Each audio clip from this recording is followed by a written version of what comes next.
The gunshot echoed across the dusty plains of Wyoming Territory, 1875, as Eliza Anderson's world shattered like the mirror behind her. Her trembling fingers traced the fresh cut on her cheek while her younger sister, Emma, sobbed quietly in the corner of their ransacked home. The men who had burst through their door, their late father's business partners, had made it clear: pay the fabricated debt or pay with their lives. "We can't stay here," Eliza whispered, pulling Emma to her feet. At 22, Eliza had promised their dying father she would protect 18-year-old Emma at all costs. "They'll be back by sunrise. Where will we go?" Emma's voice cracked as she clutched her sister's hand. Eliza's gaze fell on the worn map their father had kept in his desk. "West. As far west as we can. Those men won't find us there." Before dawn broke over the eastern horizon, the Anderson sisters had packed what little they could carry and slipped away from the only home they'd ever known.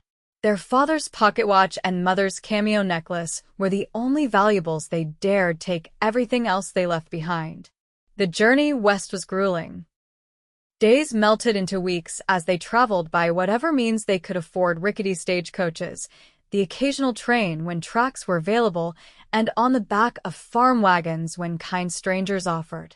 They changed their names at each stop, becoming the Williams sisters, then the Thompsons, and finally the Browns. Emma developed a persistent cough that worried Eliza deeply. The dust and exhaustion were taking their toll on her delicate constitution. What little money they had dwindled rapidly, spent on food, shelter, and medicine for Emma's worsening condition.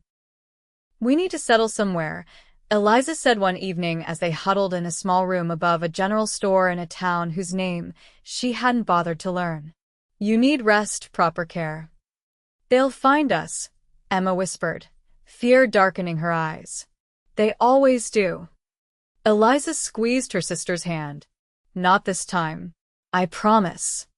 2 days later, they boarded a stagecoach headed for Silver Creek, a small but growing settlement near the Montana border. The driver had mentioned that the town was seeking a schoolteacher, and Eliza, who had taught children in their church back home, saw an opportunity. The stagecoach rattled and swayed across the rugged terrain. Inside, Eliza held Emma close, both sisters dozing after days of restless travel. The coach suddenly lurched to a halt, throwing the passengers forward. "Everybody out," a gruff voice commanded. Eliza's heart plummeted. Road bandits. She'd heard stories but had prayed they would be spared such an encounter. "Stay calm," she whispered to Emma as they stepped out with the other passengers, an elderly couple and a traveling salesman who looked ready to faint. 3 men on horseback, faces obscured by bandanas, trained their guns on the small group. Valuables in the bag. "Now." With shaking hands, Eliza reached for the cameo necklace hidden beneath her collar, their last piece of their mother. "Please," she began, but the nearest bandit cut her off. "I said everything." A gunshot cracked the air, but it hadn't come from the bandits. One of them yelled in pain, clutching his arm as blood seeped through his sleeve. The others whirled around, searching for the source of the shot. "I suggest you fellas move on," called a deep voice from atop a nearby ridge. "Unless you're keen on meeting your maker today." Eliza glimpsed a lone rider, silhouetted against the setting sun. Tall in his saddle, rifle raised, he exuded a confidence that made the bandits hesitate. "This ain't worth dying over," muttered one, and within moments, they had galloped away, leaving a cloud of dust in their wake. The stranger descended from the ridge, the hooves of his chestnut stallion kicking up dirt as he approached. He removed his hat, revealing sun-streaked brown hair and piercing blue eyes set in a face weathered by years under the open sky. "Ladies, gentlemen," he nodded to the grateful passengers. "Caleb Quinn at your service." Eliza found her voice. "We're indebted to you, Mr. Quinn." His gaze lingered on her face, noting the fading cut on her cheek. "No debt necessary, Mississippi." "Brown." Eliza lied automatically. "Eliza Brown. This is my sister, Emma." Emma, who had been clutching Eliza's arms so tightly it hurt, managed a small nod. "You headed to Silver Creek?" he asked, helping the driver secure the luggage that had been disturbed. "Yes," Eliza confirmed. "I heard they need a schoolteacher." Caleb smiled, a genuine warmth breaking through his rugged exterior. "They do indeed. I'm the town marshal there. Was visiting a neighboring settlement when I caught sight of these vultures trailing your coach." The elderly woman clasped Eliza's hand. "Your teacher? How wonderful! Our town desperately needs educated young women." Eliza forced a smile. "I look forward to meeting everyone." As they resumed their journey, now with Marshal Quinn riding alongside, Eliza felt Emma's questioning gaze. They both knew her teaching experience was limited to Sunday school lessons and helping younger children with their letters. But desperation had made liars of them both. Silver Creek appeared on the horizon, just as dusk settled across the land, a collection of wooden buildings straddling a creek that gleamed like quicksilver in the fading light. It was smaller than Eliza had envisioned, but the warm glow of lanterns in windows promised civilization and, hopefully, safety. "Welcome to Silver Creek," Caleb announced as the stagecoach rolled down the main street. "Not much to look at, but good people live here." Emma's cough had worsened during the final leg of their journey, and she leaned heavily against Eliza as they disembarked. "Your sister needs a doctor," Caleb observed, his brow furrowing with concern. "We need lodgings first," Eliza replied, supporting Emma's weight. "Is there a hotel?" "Better than that. Mrs. Holloway runs a boarding house for respectable ladies. I'll take you there." The boarding house sat at the quiet end of town, a two-story structure with a wide porch and curtained windows. Mrs. Holloway, a plump widow with kind eyes, took one look at Emma and ushered them inside. "The poor dear needs rest and hot soup," she declared, leading them to a small but clean room on the second floor. "I'll send for Dr. Miller right away." Caleb lingered at the doorway. "Town meeting's tomorrow at noon. The school board will be there if you'd like to introduce yourself, Miss Brown." "Thank you, Marshal, for everything." After he left, Emma collapsed onto one of the twin beds. "Eliza, we can't keep lying. I'm scared." Eliza sat beside her, stroking her hair. "It's just until you're well, and we've saved enough to move on. A few months at most." "What if they find us? What if someone recognizes us?" "No one will. We're hundreds of miles from home, and Father's partners have no reason to think we'd come this far west." Dr. Miller arrived shortly after, an older man with spectacles and a gentle manner. He diagnosed Emma with bronchitis and prescribed rest, plenty of fluids, and a tonic he left in a brown bottle. "She's young and otherwise healthy," he assured Eliza. "With proper care, she should recover within a few weeks." Alone again, the sisters unpacked their meager belongings. Eliza hung their dresses to remove the wrinkles and placed their father's watch on the small table between their beds, a reminder of what they had lost and what they were fighting to rebuild. "Try to sleep," she told Emma. "Tomorrow we start our new life." The town meeting was held in the church, the only building large enough to accommodate most of Silver Creek's residents.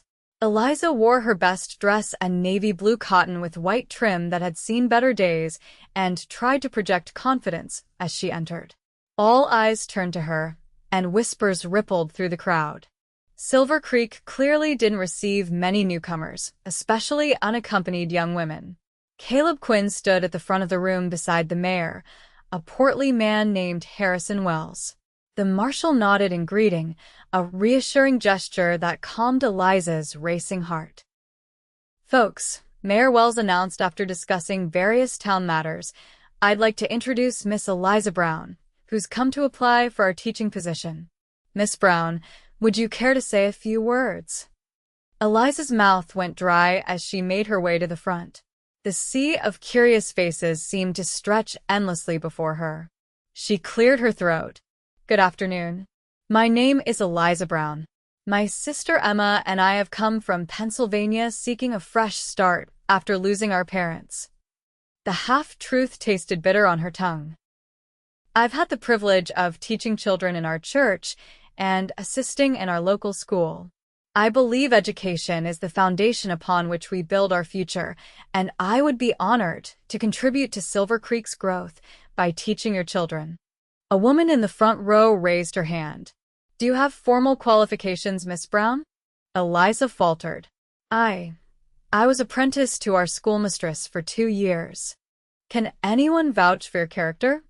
Asked another voice. Before Eliza could respond, Caleb stepped forward. I can. Miss Brown and her sister were passengers on the stagecoach that was attacked yesterday. She showed remarkable courage in the face of danger. The murmurs that followed seemed approving, and Mayor Wells smiled broadly. Well, that's good enough for me. The school board will want to meet with you privately, of course, but I think I speak for everyone when I say we're pleased to welcome you to Silver Creek, Miss Brown. Relief washed over Eliza as several people came forward to introduce themselves. Most seemed genuinely welcoming, though she noticed a few suspicious glances. One woman in particular, Dorothea Fleming, the banker's wife, scrutinized Eliza with narrowed eyes. Pennsylvania, you say? Which part? A small town near Pittsburgh, Eliza replied, maintaining her composure. You wouldn't know it. Try me. I have relatives throughout the East. Caleb appeared at Eliza's elbow. Mrs. Fleming, I believe your husband was looking for you. Something about the church fundraiser. The woman hesitated, then nodded stiffly before moving away. Thank you, Eliza whispered. Dorothea fancies herself the town's gatekeeper, Caleb explained with a half-smile. Don't mind her. Come, I'll introduce you to the school board members. By the end of the meeting, Eliza had secured the teaching position, contingent upon a demonstration lesson the following week. The salary was modest, but included lodging in the small cabin adjacent to the schoolhouse once the term began. As Caleb walked her back to the boarding house, Eliza felt both elated and terrified. They had found a place to hide, but maintaining their deception wouldn't be easy. You did well today, Caleb said, breaking the silence. The children here need someone who cares. I do care, Eliza replied honestly. I may not have all the qualifications they're hoping for, but I'll work hard. Caleb studied her profile in the fading light. You're running from something, aren't you? Eliza stopped abruptly. Why would you say that? I've been a marshal for 8 years, Miss Brown. I know the look of someone who's constantly glancing over their shoulder. His voice softened. I'm not asking you to tell me your secrets. Just know that Silver Creek can be a sanctuary for those who need one. Before she could respond, Emma appeared on the boarding house porch, wrapped in a shawl despite the warm evening. Eliza, how did it go? I got the position, Eliza called back, grateful for the interruption. She turned to Caleb. Thank you for your support, Marshal. Good evening. Inside their room, Emma's excitement quickly turned to concern. What's wrong? You look upset. The Marshal suspects were hiding something, and that banker's wife was asking too many questions. Should we leave? Find another town? Eliza shook her head. No. We've come too far, and you need time to recover. Besides, we're safer here than on the road. That night, Eliza lay awake, listening to Emma's labored breathing. She replayed her conversation with Caleb Quinn, wondering if she had made a terrible mistake in accepting the teaching position. The last thing they needed was the town marshal taking an interest in their affairs. Yet there had been something in his eyes, not suspicion, but understanding, as if he knew what it meant to start over, to rebuild from ashes. The next morning brought a surprise visitor. Caleb stood on the boarding house porch, holding the reins of 2 horses. Marshal Quinn, Eliza greeted him cautiously. What brings you here so early? Thought you might like a tour of the school and town before you start next week. He gestured to the smaller of the 2 horses, a gentle-looking mare. Daisy here is the most patient mount in Silver Creek. Perfect for beginners. Emma appeared behind Eliza. You should go. I'll be fine with Mrs. Holloway. After some hesitation, Eliza agreed. The ride through town was brief. Silver Creek consisted of just one main street with a few side alleys. The schoolhouse sat at the northern edge, a simple wooden building with large windows and a bell tower. It's not fancy, Caleb said as they dismounted, but it's solid. The previous teacher left some books and materials. Inside, dust motes danced in the sunlight streaming through the windows. 6 rows of benches faced a larger desk at the front. A blackboard covered most of the wall behind it. How many students? Eliza asked, running her fingers along a desktop. About 20 during regular term. Ages 6 to 16. Some of the older ones only come during winter when there's less work on the ranches. Eliza nodded, mentally cataloging what she would need to prepare. And the cabin? Caleb led her through a side door and across a small yard to a one-room structure with a covered porch. It's basic but comfortable. Stove for cooking and heating, a bed, table, chairs. There's a pump out back for water. It's perfect, Eliza said, meaning it. After weeks on the road and years of living under her father's roof, the thought of having her own space, even one this humble, was appealing. Emma and I won't need much room. Caleb hesitated. About that. The school board expects the teacher to live alone. Maintains propriety, they say. That's ridiculous. She's my sister, and she's ill. I know it seems harsh, but those are the conditions. Mrs. Holloway has agreed to let Emma stay at the boarding house at a reduced rate while she recovers. Eliza felt her newfound security crumbling. We can't afford that, even at a reduced rate. Not on a teacher's salary. Then perhaps Emma could help around town once she's well. Mrs. Miller, the doctor's wife, mentioned needing assistance with their children. And the general store always needs extra hands during busy seasons. We've never been separated, Eliza said quietly. Not since our parents died. Caleb's expression softened. It would only be during school hours. And the cabin is just a short walk from town. They rode back in silence, Eliza wrestling with this unexpected complication. She had promised to protect Emma, to keep them together. But what choice did they have? They couldn't move on, not with Emma still recovering and their funds nearly depleted. As they approached the boarding house, Caleb cleared his throat. Miss Brown, Eliza, I want you to know that if you're in trouble, there are people here who can help. Myself included.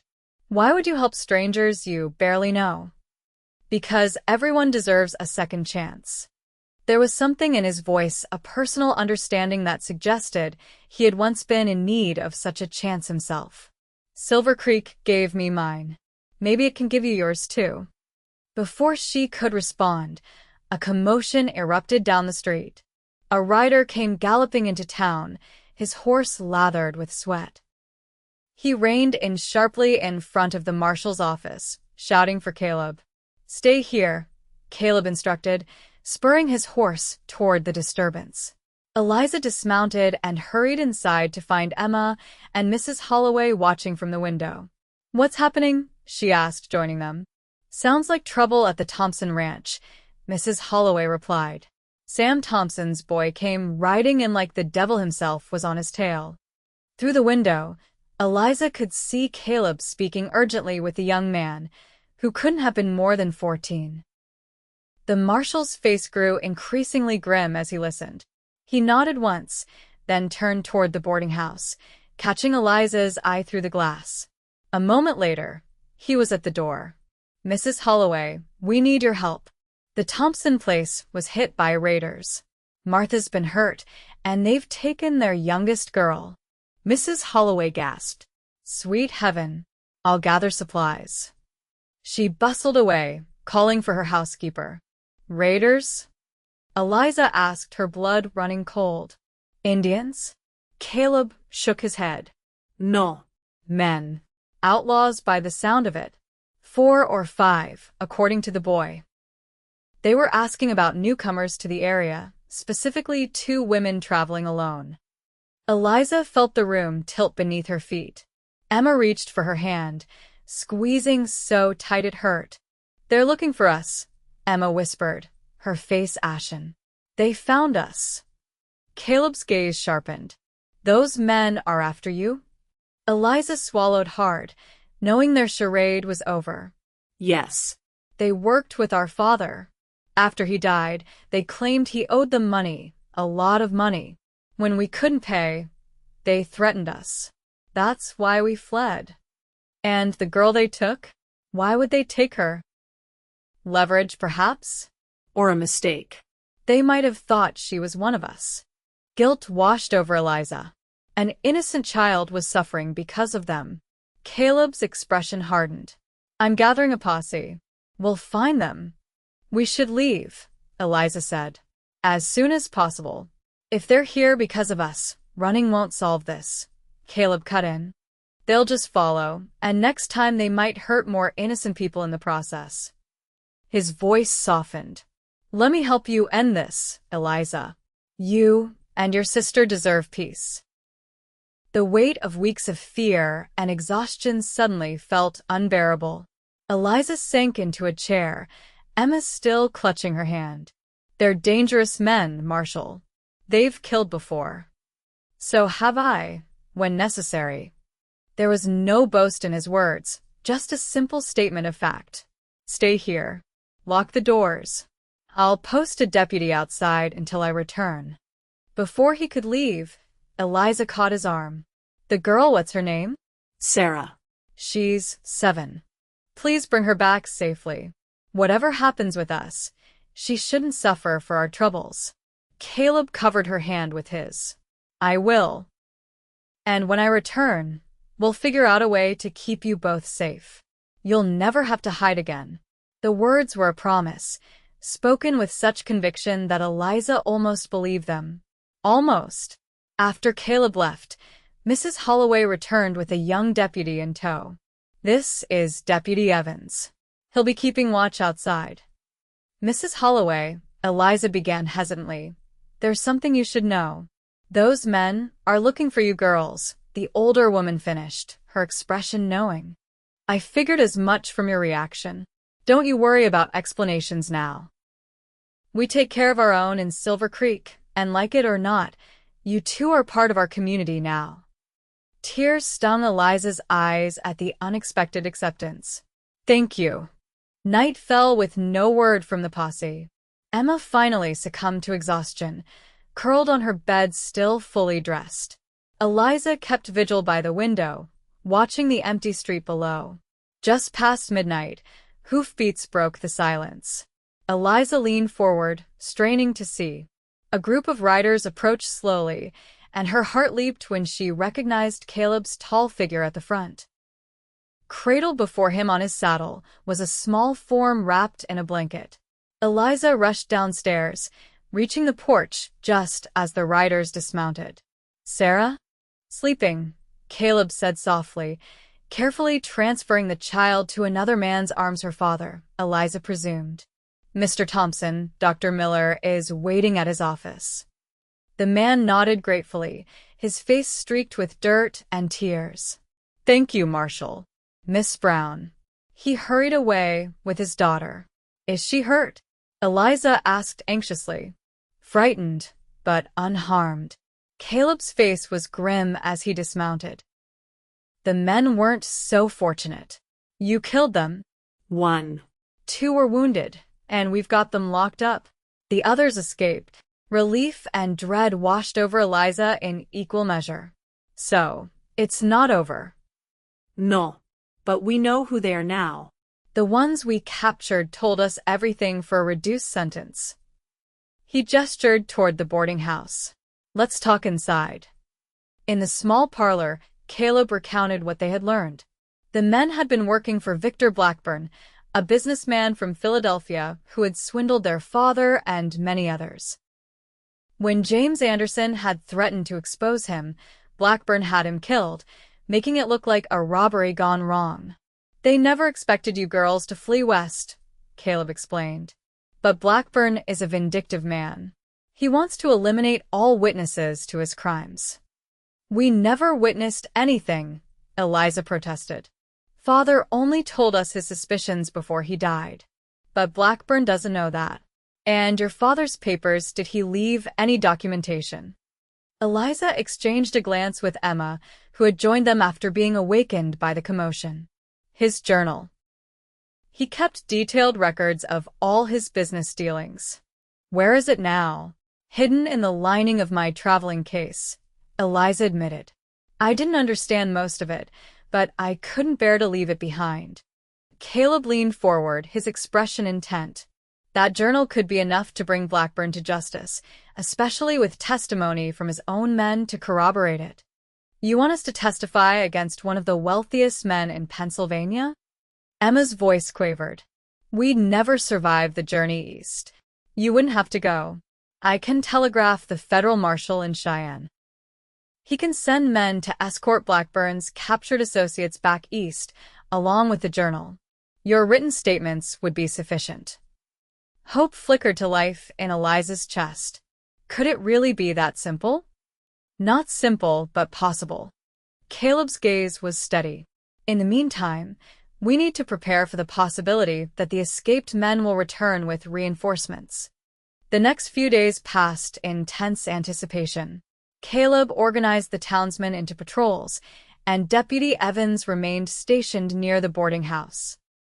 To maintain some semblance of normalcy, Eliza began preparations for the school term, sorting through books and developing lesson plans. Emma's health improved steadily, and she started helping Mrs. Holloway around the boarding house. The work seemed to lift her spirits, giving her purpose beyond mere survival. On the fourth day, Caleb brought news. Telegraph from Cheyenne. The federal marshal is sending men. They'll be here within a week. And Blackburn. Under investigation. Your father wasn't his only victim, it seems. Once word got out, others came forward. Relief made Eliza lightheaded. So we're safe? Not yet. The men who escaped are still out there. Caleb hesitated. I think it's time we moved you both to the cabin by the school. It's more defensible than the boarding house, and I can post guards without disrupting the whole town. The cabin was sparse but clean, much as Eliza had seen it days before. She and Emma spent the afternoon making it habitable, grateful for the supplies provided by Mrs. Holloway and other townswomen. It feels almost like a real home, Emma remarked as she hung curtains donated by the doctor's wife. I've been thinking. Maybe we could stay here. Permanently, I mean. Eliza paused in her sweeping. You'd want that. Why not? You have the teaching position. I could find work in town. The people here have been kind, and she smiled shyly. I think Mrs. Miller's eldest son has taken a liking to me. Emma Anderson. When did this happen? It's Emma Brown now, remember? Her sister laughed, a sound Eliza hadn't heard in far too long. And it was when I was helping his mother with the mending. He came in from the fields and was very attentive. He's 20 and studying to be a doctor like his father. The simple joy in Emma's voice made Eliza's heart ache. This was what she had wanted for her sister, a chance at a normal life, at happiness. If the marshal's plan works, we could stay, she conceded. But let's not get ahead of ourselves. As twilight descended, Caleb arrived with 2 deputies. We'll take shifts through the night, he informed them. Stay inside, keep the lamps low, and don't open the door for anyone but me. After the deputies took up positions outside, Caleb lingered. I brought something for you. He produced a small revolver from his coat, just in case. Eliza took the weapon gingerly. I've never fired a gun. It's simple enough. Aim and squeeze the trigger. There are 6 bullets in the chamber. I pray I won't need it. As do I. He hesitated, then added softly, Eliza, when this is over, I'd like to call on you properly, if you're amenable. The request caught her off guard. Despite the danger surrounding them, or perhaps because of it, she had grown increasingly aware of Caleb Quinn as a man, not just a marshal. His steady presence and unwavering support had become a comfort she hadn't known she needed. I'd like that, she replied, matching his quiet tone. A smile touched his lips, warming his eyes. Then I have even more reason to see this through. He tipped his hat. Good night, Miss Anderson. It's still brown for now, she reminded him. Not for much longer, I hope. You deserve to reclaim your name and your life. After he left, Eliza found Emma watching her with a knowing smile. Don't say a word, she warned her sister. I didn't say anything. Emma's smile widened. But it seems we both have reasons to stay in Silver Creek. The night passed peacefully, as did the next day. Eliza continued her preparations for school, and Emma helped Mrs. Miller with her children. The normalcy was almost unnerving after weeks of constant fear. On the third night, shortly after midnight, a low whistle from outside woke Eliza from a light sleep. She recognized it as the signal Caleb had established: 3 notes, a pause, then 2 more. Grabbing her wrapper, she moved to the window. Caleb stood below, his expression tense. He motioned for her to open the door. Something in his manner set off alarms in Eliza's mind. She shook Emma awake. Get dressed quickly, she whispered. Something's wrong. They dressed hastily in the dark. Eliza retrieved the revolver from under her pillow and the journal from its hiding place. A soft knock came at the door. Eliza, it's me. The voice was Caleb's, but something about it seemed forced. Eliza positioned Emma behind her and approached the door cautiously. What's the matter, Marshall? She called through the wood. A pause. We've spotted riders approaching from the east. I need to get you and Emma to safer ground. The explanation was reasonable, but instinct kept Eliza from opening the door. Where are the deputies who are on watch? Another pause. I sent them to alert the town. That made no sense. The deputies would have stayed with them while Caleb organized the town's defense. It was what they had planned. Step back from the door, Marshall, Eliza commanded, raising the revolver. I'm not opening it. A harsh laugh answered her, not Caleb's voice at all. Clever girl, but not clever enough. We know you're in there, Anderson sisters. And we know you have the journal. Open up, or we start shooting. Emma clutched Eliza's arm. What do we do? Eliza's mind raced. The cabin had only 2 exits: the front door and a small window in the back that even Emma would struggle to fit through. They were trapped. Is the marshal alive? She called, stalling for time. For now. He's been most uncooperative about revealing your location, but we persuaded one of your friendly neighbors to point us in the right direction. Fury and fear warred within Eliza. If they had hurt Caleb. Let him go, and I'll give you the journal, she offered. That's not how this works. You come out or we come in. Your choice.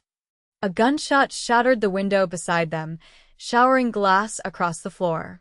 Emma stifled a scream. That was a warning, the voice called. Next one won't miss. The window in the back, Eliza whispered urgently. We need to try. They crept through the dark cabin, avoiding the shards of glass.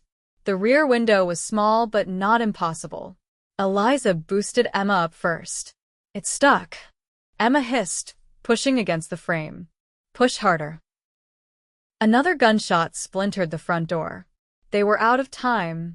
With a final desperate shove, the window gave way. Emma wriggled through, dropping to the ground outside with a soft thud. Eliza passed her the journal. Run to town, she ordered. Find Deputy Evans. Tell him what's happened. What about you? I'll be right behind you. Emma hesitated, then disappeared into the darkness. Eliza turned back toward the front door just as it burst open. A man's silhouette filled the doorway, lamplight from outside illuminating a cruel smile. Where's your sister? He demanded. Eliza raised the revolver. Gone. And so is the journal. The man's smile vanished. You're lying. Am I? Search me if you don't believe it. He advanced into the cabin, and Eliza saw that he was one of the men who had attacked their home in Pennsylvania, the one who had cut her cheek. You've led us on quite a chase, Miss Anderson. He glanced around the small space. Tell me where your sister went, and perhaps I'll make this quick. Go to hell, Eliza spat, her finger tightening on the trigger. The man lunged. Eliza fired, the sound deafening in the confined space. He staggered but didn't fall. Before she could fire again, he was upon her, wrenching the gun from her grasp and throwing her against the wall. Pain exploded in her shoulder as she collided with the wooden planks. She slid to the floor, dazed. That wasn't very ladylike, the man growled, pressing a hand to his bleeding side. Blackburn wants you alive, but he didn't say what condition you needed to be in. He reached for her, but before his hands could close around her throat, another shot rang out. The man jerked backward, a look of surprise crossing his features before he crumpled to the ground. Caleb stood in the doorway, a smoking gun in his hand and blood streaming from a gash on his forehead. Eliza! He rushed to her side, helping her to her feet. Are you hurt? No. Just shaken. She clutched his arms. Emma is safe. My deputies found her on the road to town. Relief made Eliza's knees buckle. Caleb supported her weight easily, his arm encircling her waist. We need to move, he said urgently. There were 3 others. They'll have heard the shots. Outside, the night was alive with shouts and more gunfire from the direction of town. Caleb led her toward the schoolhouse, keeping to the shadows. The town is under attack, Eliza realized with horror. Not for long. My men were ready. Caleb's voice was grim but confident. We suspected they might try something like this. The women and children are gathered at the church with armed guards. The men have formed a perimeter around the town. This is our fault, Eliza whispered. All these people in danger because of us. Caleb stopped, turning her to face him. In the moonlight, his features were stark with intensity. No. This is the fault of evil men who prey on the innocent. You and Emma are as much victims as anyone. A shout nearby sent them hurrying into the schoolhouse. Caleb barred the door behind them and guided Eliza to the far corner, where shadows offered some protection. Stay low, he instructed, checking his ammunition. The federal marshal and his men should be here by dawn. We just need to hold out until then. Where's the journal? Safe with Emma at the church. They fell silent as footsteps approached the schoolhouse. Caleb positioned himself beside the door, gun at the ready. Eliza clutched a heavy brass bell that had fallen from the teacher's desk, prepared to defend herself if necessary. The footsteps paused. A voice called out, Marshal Quinn, we know you're in there with the Anderson woman. Send her out, and the rest of the town doesn't have to suffer. That's not happening, Larson, Caleb called back. Your men are outnumbered and outgunned. Surrender now. Laughter answered him. Bold words from a man trapped in a schoolhouse. Maybe we'll just burn it down around you. Eliza's blood ran cold. Fire was the one threat they couldn't defend against. They're bluffing, Caleb whispered. They want the journal intact. But they don't have it, Eliza pointed out. They don't know that. A creak from the back of the schoolhouse alerted them to another presence. Caleb motioned for Eliza to stay down as he moved silently toward the sound. A window at the rear of the room slid open. Eliza raised the bell, ready to sound an alarm, when a familiar voice whispered, Eliza? Marshall? Emma? Eliza gasped. Her sister's face appeared at the window. Deputy Evans sent me.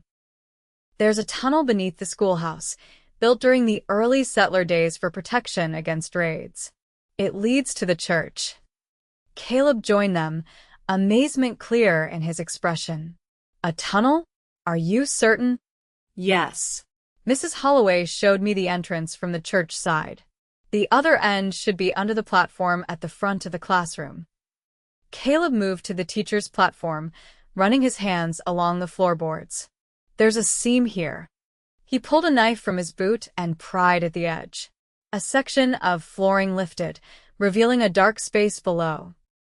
Emma, go back and tell Evans what's happening, Caleb instructed. "We'll follow through the tunnel."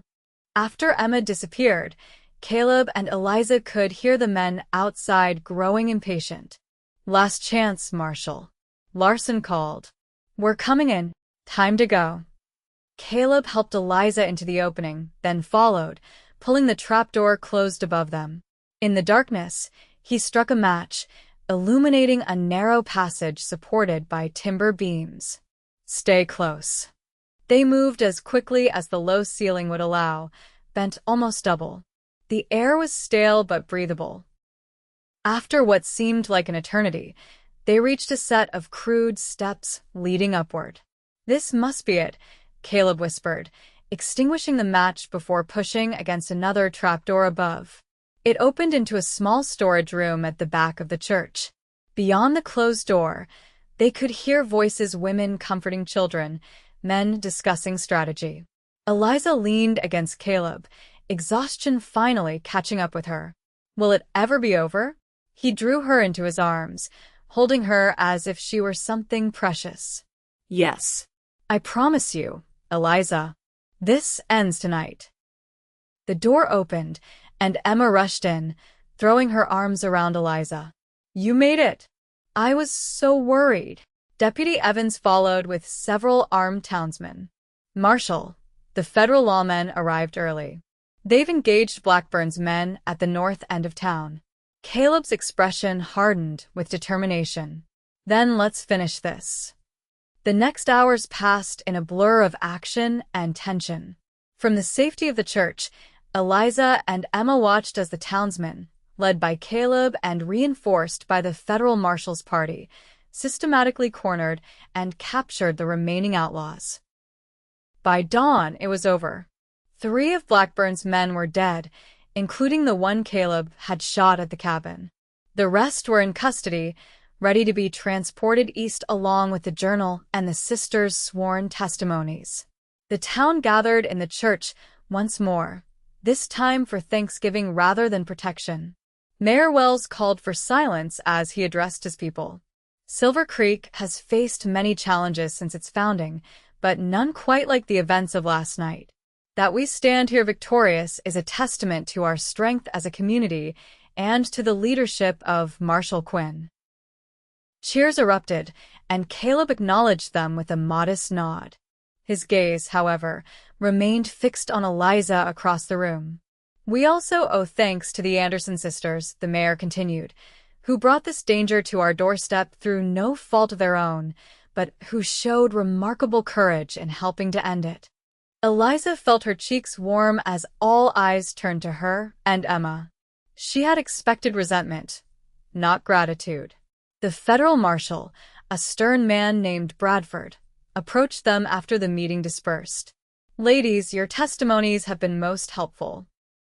With the journal as evidence and the confessions we've already extracted, Blackburn will face justice." "Will we need to travel east for the trial?" Eliza asked. "I don't believe so. Your written statements should suffice, especially with corroborating testimony from his accomplices. You're free to build your lives here, if that's your wish." It was their wish, Eliza realized. Despite the danger and deception that had marked their arrival, Silver Creek had become home in a way no place had since their parents' deaths. In the days that followed, life slowly returned to normal. The schoolhouse and cabin were repaired, and Eliza began teaching. The children were eager to learn, and their parents expressed nothing but support for their new teacher. Emma, true to her word, began assisting Dr. Miller and spending considerable time with his son, Thomas. Her cough had disappeared completely, replaced by a healthy glow and frequent laughter. One evening, as Eliza sat on the porch of her cabin grading arithmetic exercises, Caleb appeared on horseback. He had been unusually busy in the aftermath of the attack, coordinating with federal authorities and strengthening the town's defenses. "Miss Anderson," he greeted her formally, though his eyes held warmth. "May I have a moment of your time?" "Of course, Marshal Quinn." She set aside her work. "Is there news?" "Yes, actually." He dismounted and joined her on the porch. "Word from Philadelphia. Victor Blackburn has been arrested. The evidence was overwhelming, particularly once his associates began talking to save themselves. Joy and disbelief washed over Eliza. It's really over? It is. Caleb took her hand. You and Emma are safe now. Truly safe. Tears filled Eliza's eyes as the full impact of his words sank in. No more running. No more hiding. No more fear. I don't know what to say, she whispered. How to thank you. You could say yes. Yes to what? Caleb smiled, his fingers tightening around hers. To dinner. Tomorrow night. At the hotel restaurant. As I mentioned before, I'd like to call on you properly, Miss Anderson. Eliza laughed, the sound light and free. Yes, Marshal Quinn. I would be delighted. Their courtship progressed swiftly, surprising no one in Silver Creek. Caleb was a frequent visitor to both the schoolhouse and Eliza's cabin, often bringing small gifts, wildflowers, a book of poetry, fresh baked goods from Mrs. Holloway. Emma, meanwhile, flourished under Dr. Miller's tutelage, discovering a talent for healing that matched her compassionate nature. Her friendship with Thomas deepened, and by winter, the town buzzed with speculation about a spring wedding. On a crisp autumn evening, Caleb invited Eliza for a ride.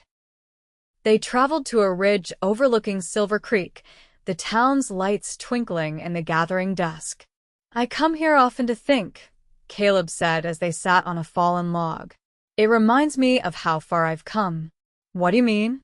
He was silent for a moment, his expression distant. I wasn't always a lawman, Eliza. Before Silver Creek, I was heading down a very different path. You don't have to tell me. I want to. You shared your past with me. It's only fair I share mine. He took a deep breath. My father was a drunk who beat my mother. When I was 16, he nearly killed her. I stepped between them, and in the struggle, he fell down the stairs and broke his neck. Eliza squeezed his hand, encouraging him to continue. The town called it an accident, but I knew the truth. I ran away, fell in with a rough crowd. For a time, I was little better than the men who chased you here. Self-recrimination colored his voice. Then I met a marshal who saw something in me worth saving. He gave me a choice jail or a badge of my own if I proved myself worthy. And you did, Eliza said softly. I tried. Every day I try. Silver Creek was my second chance. And then you arrived, and I found myself wanting to be a better man still. He turned to face her fully. I love you, Eliza Anderson. I have from the moment you stood in that stagecoach, defying armed bandits to protect a necklace that belonged to your mother.